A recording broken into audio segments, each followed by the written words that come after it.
So, Zhen, do you agree with John's statement about China not wanting to miss out on the green economy, the green revolution? Because I think there are many people in the West who still feel that China is somehow fighting this and sees the move to limit its carbon emissions as some kind of, I don't know if it's a plot or some kind of way of keeping China down. And yet, there seem to be many people in China who are embracing the green revolution. Can you give us some sense of what it looks like from Beijing?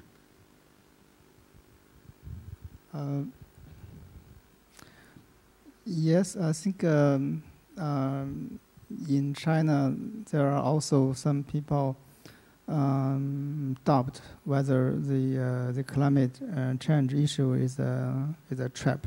Okay. And nevertheless, the decision of the government is that we should believe that the climate change is real, and the green development or the scientific outlook of the development is our political decision.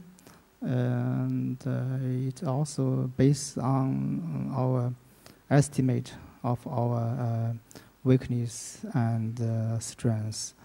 I think this is what I can say that you can believe.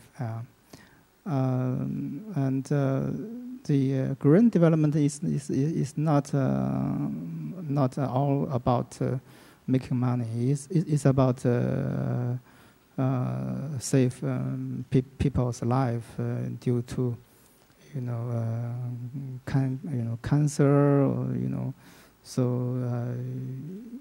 China face a very serious problem of local environmental problems, and nationally the shortage of natural resources. So the climate change issue is in the same line with other environmental issues. So and in the next 5-year plan, you can see that we put the climate change issue at the first paragraph of the chapter on the environment, resources, and ecology. So I think this is not a coincidence. It's very meaningful. It means that China started to take the environmental problem as a global issue, and in the meantime, solve our domestic and local problems. Thank you. Well, thank you very much. John, I guess I wanted to ask a related question, but more from the perspective of where you're sitting in the UK. As you say, there are going to be winners and losers. There are issues of equity. This transition is going to cost a lot of money. You seem to have done a very good job in the UK of building a cross-party coalition in support of the policies you've talked about. Can you keep it up at a time when you're having some of the most severe budget cuts you've seen probably since the IMF crisis of the 70s? If they were only that severe, then I think we would be fortunate. I think we're looking at something which has not been seen in the lifetime of most of my compatriots. So I think that will be a huge distraction. Although I think it's also an opportunity in a sense, I mean in the sense that I mentioned, because it does force us to ask ourselves what kind of growth model we want to emerge from this crisis with. We have built quite a lot of prosperity in recent years in the UK on the basis of a very successful financial services sector. And one thing we know about the British economy following the economic crisis is that although our financial services sector will remain important, it will be generating a smaller proportion of GDP, it will be generating fewer jobs, less tax revenue than it was. For a while, we had a bubble in debt-fueled private consumption, which wasn't really generating, it was generating an illusion of prosperity rather than real prosperity, but that bubble has now burst. So unless we can build a more resilient growth model, then we will find we have less growth than we would like to have. So I think we need to use this, very wrenching process that we're embarking on as an incentive to reflect deeply enough to make those fundamental choices about growth. This isn't, I mean, I think it's difficult to exaggerate the scale of change that will be required. We will need a mobilization of political effort, which if we make it will feel more like a, if you like, I don't want to use this analogy carelessly because it's not a perfect analogy, but it will feel more like a warlike intensity of, a wartime intensity of mobilization than a peacetime one.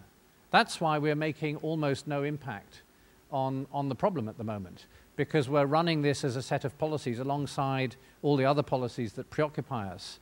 And many of those other policies are reinforcing the problem even faster than the policies that we design on climate change are addressing it.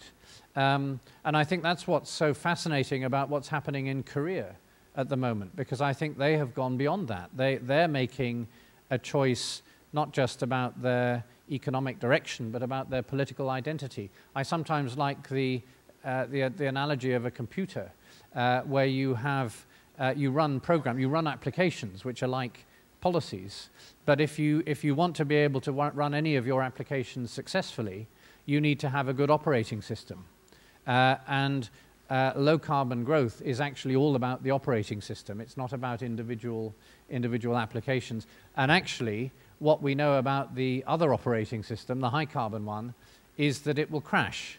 It will be unstable. It's already, I mean, people say, well, you know, when are we going to have a climate crisis that's big enough to prompt us to act?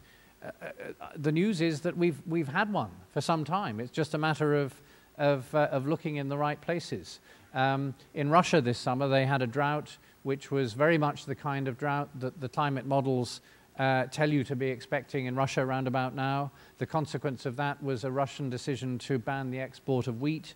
The consequence of that decision has been a surge in the price of grain worldwide, and it now looks as if food prices, there are other factors driving it, but this is certainly one, on the back of that are rising close to the levels that the very uncomfortable levels that they went up to in 2008. So just final point there, it's very dangerous to think of climate as a kind of an issue, a self-standing issue, which is separate from some of the other stresses that we need to deal with. I think it's much more powerful to say one of the big political challenges in this century that we are embarking on is to establish a basis that will give us all a prospect of food security, water security, energy security, and climate security. And to understand that you can't have any one of those without the other three, and to understand further that if you want the food, water, and energy security, you really have to have the climate security. A rapid transition to low carbon will ease the stresses on those other pillars, and a failure to deal with climate change will rapidly make those stresses unmanageable.